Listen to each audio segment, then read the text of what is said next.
At this point, it's on you all. Go back and forth. You got questions you want to ask or whatever, do it now. We can go 10, 15 minutes, knock yourself out. So where Chad started there was, I almost fell out of my, Chad said that I was engaging in the art of storytelling. I would wager Chad has at least 100 hours of storytelling as it relates to MLK and the civil rights movement. And one of the things that and I've said this publicly, so I can say it here, is that when I consume Chad's work, I notice the use oftentimes of adjectives where I think verbs should be. One of the favorites is nefarious, right? So instead of saying this person said this or this person did that, what Chad would say is, oh, this particular act, the law was passed under nefarious circumstances. That's the art of storytelling. Chad, in his opener, talked about how black people lived in the South, and I've heard him talk about there was more harmony between blacks and whites in the South than people want to give credit to. And that might be the case in some places, in some locales. But the notion that storytelling is sort of the exclusive province of the left is something that that's, come on now. We can't say that. So that was one small point. But again, I would ask Chad, do you think that a black man who wanted to shop in a particular retailer and was told you cannot shop here because you are a black man had a legitimate grievance, let's say in the year 1955? No. Okay. Because we have freedom of association. Okay. And if a white store owner don't want you shopping in their store, I believe it's their right to not allow you to shop in their store. And on the contrary, I believe if you're a black man who owns a store and don't want white people coming in, that's perfectly your right. It doesn't make it right, but it is your freedom of association. And so I believe that matters such as that should be handled in the marketplace. I don't believe that we should cede to the government the right to force people to serve those whom they don't want to serve or hire whom they don't want to hire for, or not be able to fire people for certain reasons that they find to be fitting. And so yes, this idea that it is a legitimate grievance that a black man who was denied the transaction of buying a sandwich should now go to the government and have the government come down and put a gun to the person's head to serve me. I don't believe in that level of coercion by any stretch of the imagination. I do, however, believe in desegregation. In other words, I don't believe that there should be laws on the books where the state is forcing segregation. And so to that extent, I do believe that those laws should be done away with. And those laws were being done away with. I mean, whether you're talking about, from the turn of the 20th century into the middle part of the 20th century, you did see some of these laws being repealed and giving credit where credit is due. The NAACP were taking some of these cases to court and they were having victories in the courts. But then a lot of it too was through people coming together on the ground level, having nothing to do with the government at all. These were what we call interracial commissions, where responsible Negro and white leaders were working out their differences, working out their issues, without it ever getting to the courts or getting to the legislature or what have you. And so this is what we call the reformative process. With the reformative process, you have a character building component in it because it takes hard work. But once you achieve whatever it is you seek to achieve through that reformative process, it is sustainable insofar that it requires character in order to be maintained. However, when you have the revolutionary process, this quick, sudden uprising that exploits grievances, that sows discord, that creates agitation in the streets, such to where, again, people cry out for federal legislation and quick, fast, and in a hurry right now, to the extent that the new social norm is predicated not on character, but rather law and law alone. That is going to, first of all, it's artificial, but then two, that new norm that you have will self-implode. It's only a matter of time. And when you look at the Nick Fuentes type, and I know I'm jumping ahead, but when you look at the Nick Fuentes types and you look at this kind of contingent that are now rising up as the pendulum swings from the civil rights industry, that's not sustainable. It doesn't, anyway, I've been rambling. Go ahead. So I want to ask two questions to sort of bracket what I understand to be your governing philosophies in two periods of time. You talked, excuse me, you used the word revolution. You talked about how, sort of revolutionary change is not sustainable. Would you apply that to the American founding as well? Well, that's actually a tough question because the difference is you did have a foreign entity that was governing us from afar. Okay. And here you've already had a long established culture that has existed for a long period of time, and I would say that it's different than the kind of subversive kind of agitation that we saw with communist revolution. I mean, there was certainly agitation. There was certainly violence in the streets. There were a list of grievances. Correct. Yeah, there were grievances, Yeah. but again, the way that communism disseminates through deceptive, subversive means is altogether different than what Thomas Jefferson, for example, was doing in terms of really laying out and airing out the grievances. And of course, if you're talking about like the Boston Tea Party, if you're talking about things like that where they dressed up in Indian garb and things like that, and they were kind of moving deceptively, point taken, point very well taken. But I tend to see I tend to see what we were doing during the so-called Revolutionary War and the spread of communism as two completely different things. But I think part of that is because you are reaching a conclusion, and that's fair for you because you'll say, look, I've done the historical research and I reached this conclusion. But I think you're reaching a conclusion where an argument should be, because your entire characterization of the civil rights era is basically this was communist and therefore it was negative, right? So it's either, and I mean, we're human beings, so sometimes you can have tension within your principles. But when I hear you say, revolutions are not sustainable forms of social change, agitation, violence in the street, and then you say, well, the American founding, sure, we had our own culture. The government who was ruling us was far away. I mean, black folk will say, look, we had our own culture for hundreds of years. The people who are ruling over us may be near, but we have similar grievances, right? We don't have representation. I was watching a video with you last night, actually, and it sounded like you were making an argument against enfranchising free black males post-Civil War. And you correct me if that argument was wrong, if I'm mischaracterizing it. So it seems as if there's some tension in your principles, and I'm just trying to understand that. The War for Independence, the American founding was one point. The second point, and again, this is more contemporary, would you then, just given what you said about the ability of private enterprises to serve whom they want, to hire whom they want, would you then be in favor of, let's say, what conservatives characterize as DEI policies, where companies say we're going to favor Black, Hispanic, LGBT, women, whatever, non-white males in hiring and promotion over white males? Would you be in favor of that? And do you think federal or state law that prohibits that, would you characterize those as federal overreaches or government overreaches?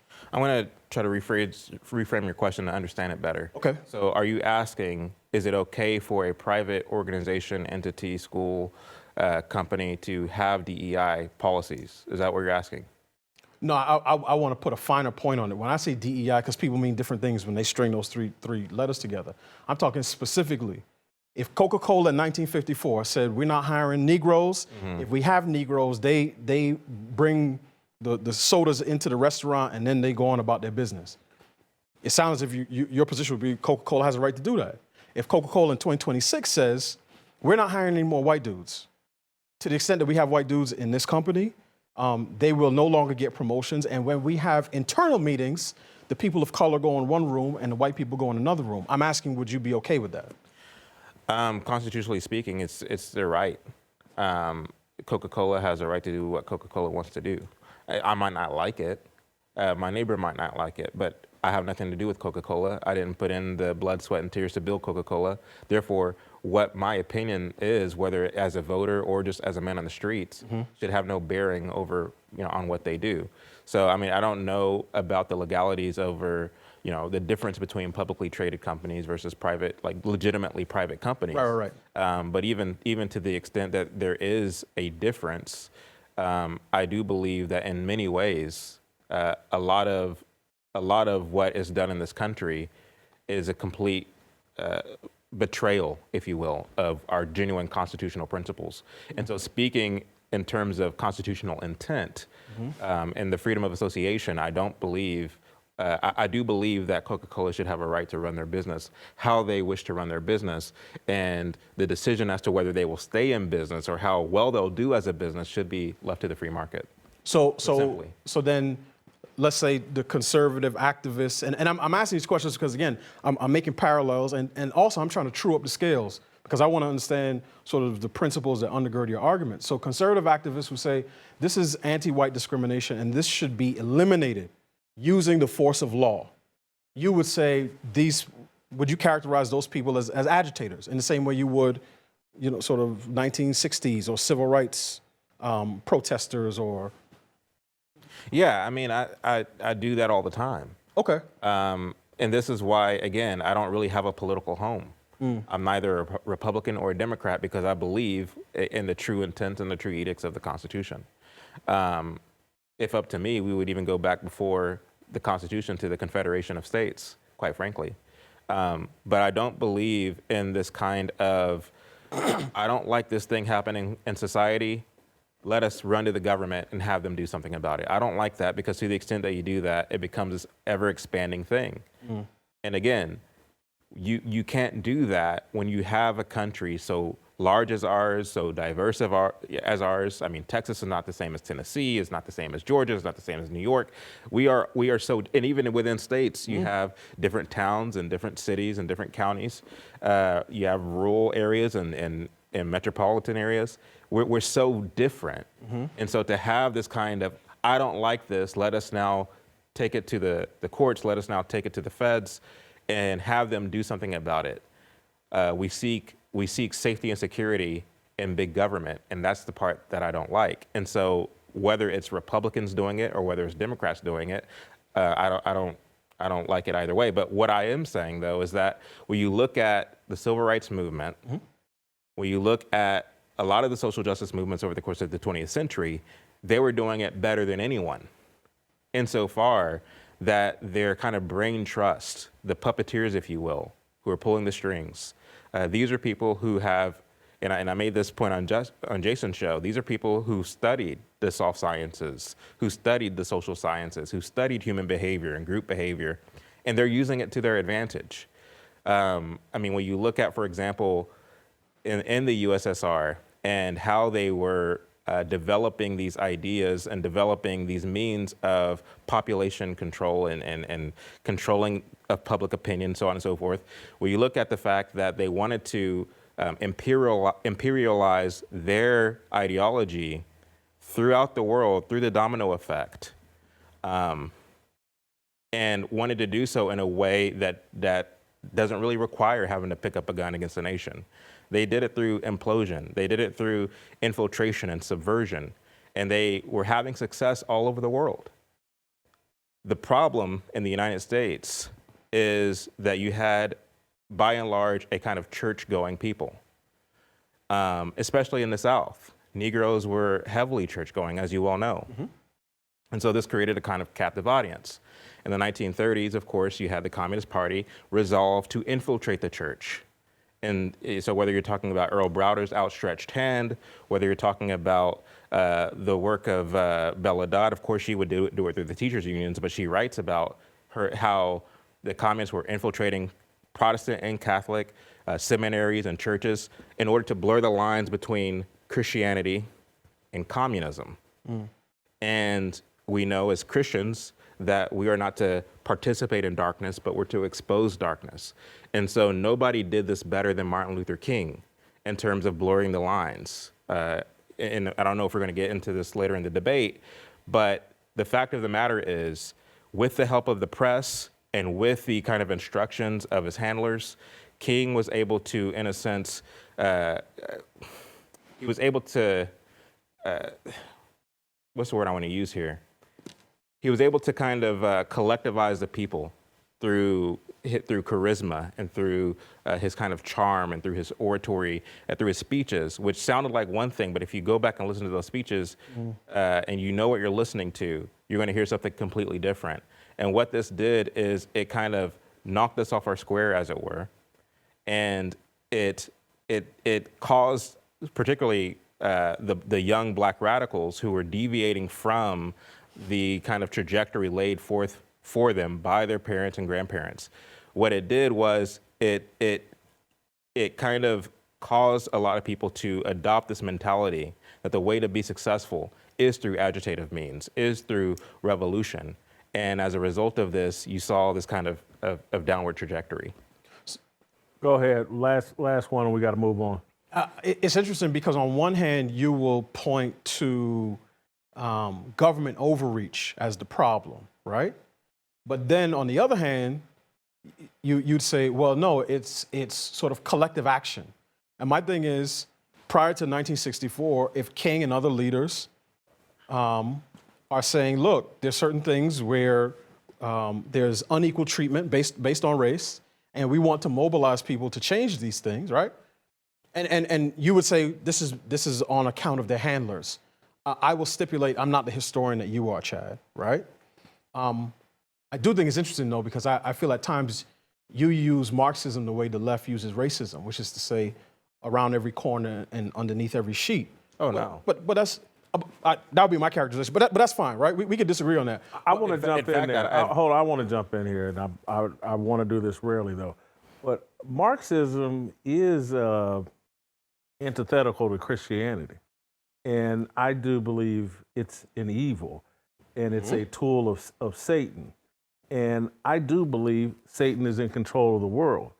And so I don't think it's a conspiracy theory to think, oh, Marxism and that ideology is around every corner, because that's Satan. And so it's like when I'm listening to this debate, and again, I'm hearing Chad on a completely different level. I've had conversations, had you on, but Delano's forcing you to go a cut deeper, and it's like, this man, and I'm not, but I'm just telling you my real reaction, and I'm sorry for jumping in here, but it's like, this man is sitting over it, nope, God is my sole provider, period, end of story, and we've been hoodwinked by MLK and all this other stuff, like, nope, the government is an equal or superior provider for you in this life than God.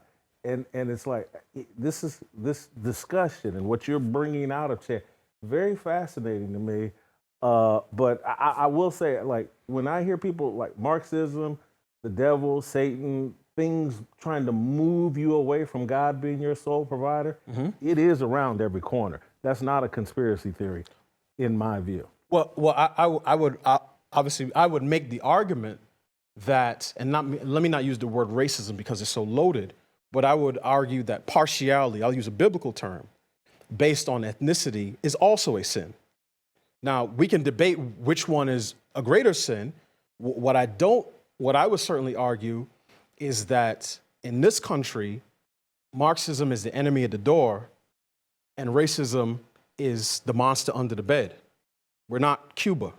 We haven't had Fidel Castro for 40 plus years. So the idea that, oh no. Hold on, I just want to follow you through here. When you said racism is under the bed, you mean partiality is what you love? Correct.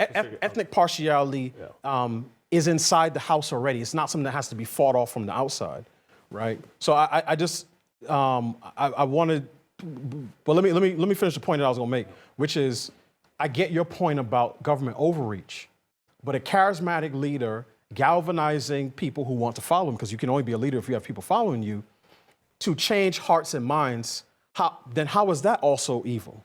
Because that's how social movements work. Whether that's the fight against abortion, or whether that'll be a fight to reestablish traditional marriage. It's always somebody leading something with the intention of changing hearts and minds. So I don't understand if it's not tied directly to government overreach, why what King and his cohorts were doing you would see as necessarily negative and Well, I'll detrimental. try to answer the question as briefly as I possibly can because Okay. Jason wants to move on. But what I recommend people do, and I think I mentioned this on Jason's show before, so pardon me if I'm being redundant here, but what I recommend people do is go and read a book by Walter Lippmann, written in 1921, 1922, called Public Opinion. And in it, he lays out exactly what King would later do when it comes to galvanizing the public. Because that's the thing, in a democracy or in a constitutional republic, the way that you have social change is through social movements, right? It's not like a monarchy or a dictatorship where a king or dictator are able to move unilaterally. You have to have the kind of the illusion of choice, right? And to the extent that people show up to the polls and they pull the lever for this politician or this proposition or that proposition, oftentimes they're going into that voting booth with information that has been packed into their heads, either organically or artificially. And so understanding the social engineers, those who really kind of dedicate their lives to the studying of the soft sciences and who commit their lives to academia, or even going a more nefarious route to change and to move society in the way they wish it to go, they are heavily involved in social activism and creating kind of unrest and all the things.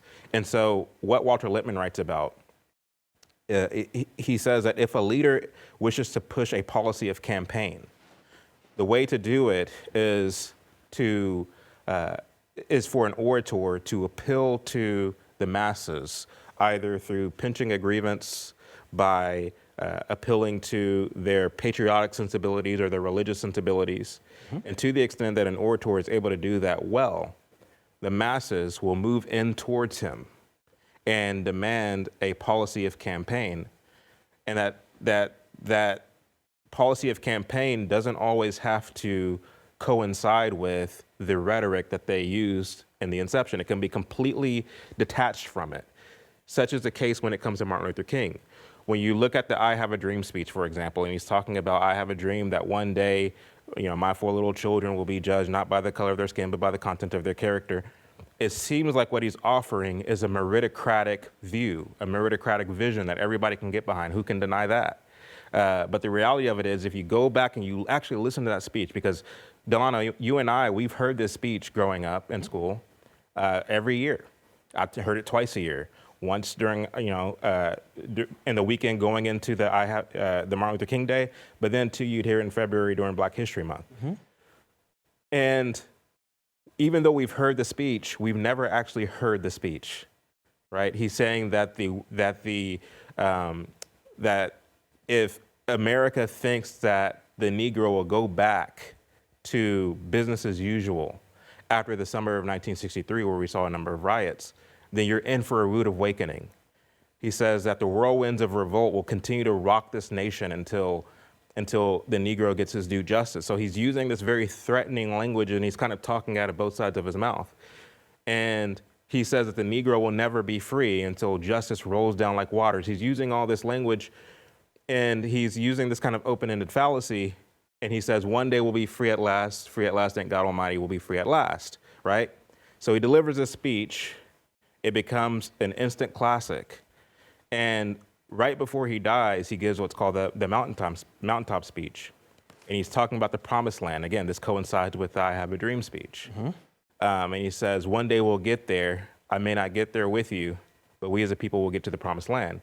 The promised land that he's referring to is socialism, is Marxism. You're saying that based on what? I'm saying that based on his own papers, his own writings. I mean, he wrote to Coretta Scott while they were in college that he envisioned a day where there will be a nationalization of industry, and he's writing about all these different things that are quintessentially Marxist. Now, he says that he isn't a Marxist, but you have to understand that he was going to school at the time. I'm gonna put a pause on it because Yes. I'm gonna put, because you're talking next, and we're moving to a different topic that leads right into what you're talking about. Okay.